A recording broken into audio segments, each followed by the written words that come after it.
Oi, pessoal! Olha, para quem está começando na enfermagem em saúde mental, um dos maiores, se não o maior desafio é construir uma identidade terapêutica que seja sólida, né? E para ajudar a gente nisso, hoje vamos mergulhar num dos pilares da nossa profissão, a teoria das relações interpessoais de Hildegard Peppel. É uma ferramenta que, de verdade, transforma a nossa prática. Para a gente entender o tamanho da revolução que a Peplon causou, a gente precisa dar uma olhadinha para trás. A enfermagem psiquiátrica nasceu nesse modelo manicomial, onde o papel era basicamente o de um guarda.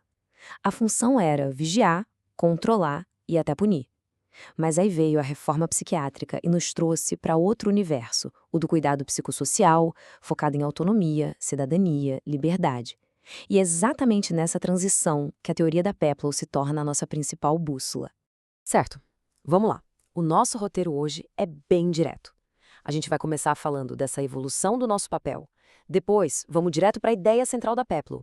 Em seguida, as fases da aplicação, como é que isso se conecta com a nossa prática do dia a dia. E no final, como tudo isso junto molda a nossa identidade como profissionais. Vamos começar por essa jornada que é incrível. Sabe, passar de um papel de vigia, de custódia, para um papel terapêutico foi muito mais do que só mudar umas tarefas. Foi uma verdadeira revolução na identidade profissional da enfermagem. E a grande mente por trás dessa mudança toda foi Hildegard Peplon. Ela é considerada a primeira grande teórica da enfermagem desde a Florence Nightingale.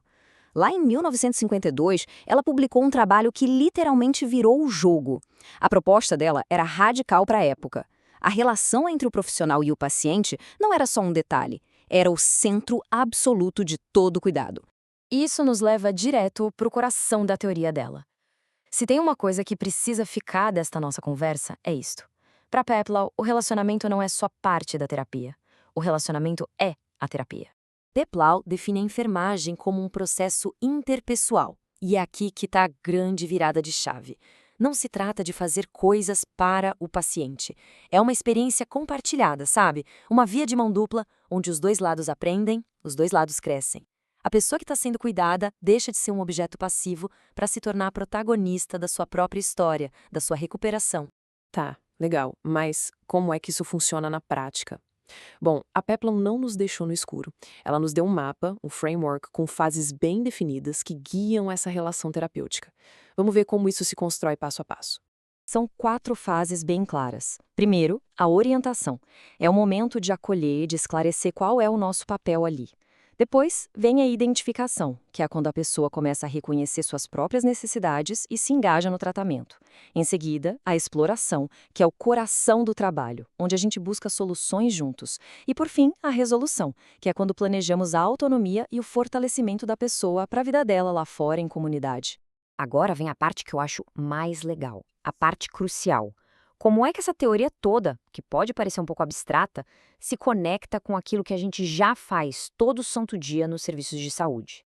A pergunta de $1 milhão é essa. Como é que a relação terapêutica da Peplon conversa com a nossa famosa sistematização da assistência de enfermagem, a SAI, que é, afinal, o pilar do processo de trabalho da enfermagem? E a resposta é: a conexão é total. É um encaixe perfeito. Pensa comigo, a fase de orientação da Peplon é, na prática, a nossa coleta de dados da SAI. A identificação se alinha perfeitamente com a etapa dos diagnósticos de enfermagem. A fase de exploração é exatamente onde acontecem o nosso planejamento e a nossa implementação. E, claro, a resolução corresponde à nossa avaliação. Ou seja, a Peplon não inventou um processo novo. Ela deu a base humana, a base relacional para a SAI, que a gente já usa.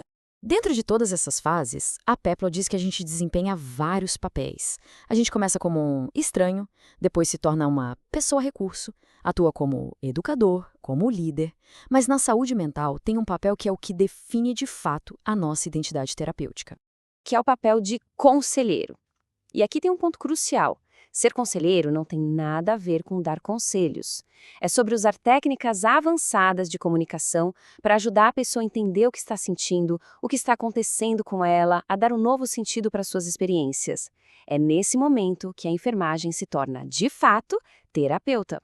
E a ferramenta mais poderosa do conselheiro é a escuta não diretiva. O que isso quer dizer? Significa ouvir para compreender de verdade, não só para formular uma resposta.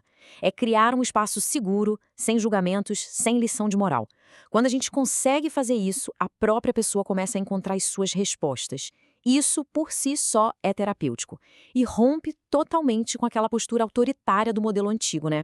E essa abordagem, claro, qualifica todo o nosso processo técnico. Com uma boa relação, a coleta de dados fica muito melhor, o que eleva a diagnósticos NANDA mais precisos. As nossas intervenções NIC se tornam mais ricas porque vão incluir ações de vínculo, de apoio. E os resultados NOC que a gente espera alcançar se tornam muito mais amplos. A gente não quer só a remissão de um sintoma, a gente quer a melhora da autoestima, do enfrentamento. E tudo isso nos leva ao elemento talvez mais importante dessa equação toda. Porque, no fim das contas, a ferramenta mais essencial no cuidado em saúde mental não é uma técnica ou um procedimento, mas sim a pessoa que está por trás de tudo isso. Essa citação da literatura é muito poderosa. A nossa própria personalidade, os nossos preconceitos e principalmente o nosso autoconhecimento. Tudo isso vai ser decisivo. Não tem como ajudar alguém a explorar o seu mundo interno se a gente não explora o nosso primeiro, concorda? A relação terapêutica exige que a gente esteja em constante trabalho com nós mesmos. Portanto, esse cuidado em liberdade que acontece no território na Rede de Atenção Psicossocial, a RAPS, exige um profissional de enfermagem que se veja como um ator essencial nesse processo. Alguém que não está ali só para executar tarefas, mas que usa a si mesmo como principal instrumento para promover a saúde. E, com isso, esta análise termina com uma reflexão. A teoria de Peplau nos mostra o caminho para a gente deixar de vez de ser um guarda e assumir essa função terapêutica, entendendo que a relação é o nosso maior recurso. Então, a pergunta que fica não é só sobre o que fazer, mas sobre quem se tornar. Que tipo de terapeuta cada um de nós se propõe a ser?